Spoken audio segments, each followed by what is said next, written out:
And joining us tonight with his take on this now year-long war is Bruen, former U.S. diplomat and president of the Global Situation Room. Brett, good to have you with us. A lot to get to, but first, your thoughts on this bitter anniversary. I mean, a year later, did you think that we would still be discussing this war? I think few believed that Kiev would still be governed by a democratically elected president and parliament. So just the fact that the Ukrainian flag still flies over most of its territory is remarkable. And yet at the same time, I think the question that looms large right now is, where do we go from here? Where will we be a year from now? And Brett, where do you think we'll be a year from now? Where do you think this is all heading?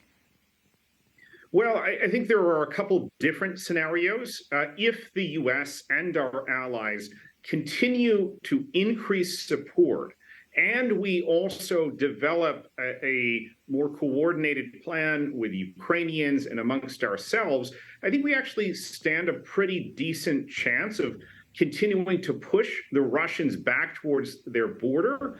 The worry that I have is that a year from now, and your report up on Capitol Hill suggested, there are lawmakers, both here and in Europe, who will continue to raise questions about so much money being spent. And so the longer that this thing gets dragged out, the concern that I and others have is that it will lead to divisions and dilution of our support. And Brett, another question I have for you is, we talk about, you mentioned the money and where all this money is going. I mean, do you think we should continue sending that money to Ukraine? And if so, where do you think that money should go? I absolutely do think we need to continue to robustly support the Ukrainians. This is an existential question for democracy. Will we let a free and democratic nation be overrun by an authoritarian ruler? And if we do, then they continue on closer to the U.S., closer to our allies. And obviously, we have the specter of a possible Chinese invasion, both of Taiwan and perhaps in other parts of the world as well. So this, quite frankly, is ground zero for the fight for freedom, the fight for democracy, and we cannot let up. And Brett, we have probably about 2 minutes left. But what about Putin? I mean, what should we do at this point to kind of get him to put the brakes on things, to press him? What should the United States and the international community do that they haven't done already?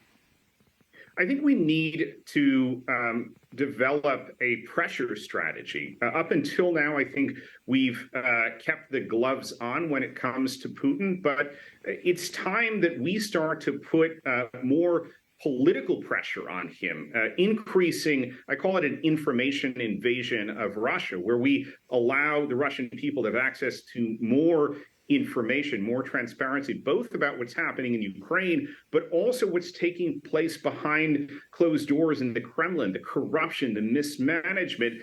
That will weaken Putin at home, and it will push him to settle for peace on more favorable terms. All right, thank you so much for taking the time to speak with us. So much more we could talk about, but unfortunately, we're out of time. Thank you so much. Sure thing.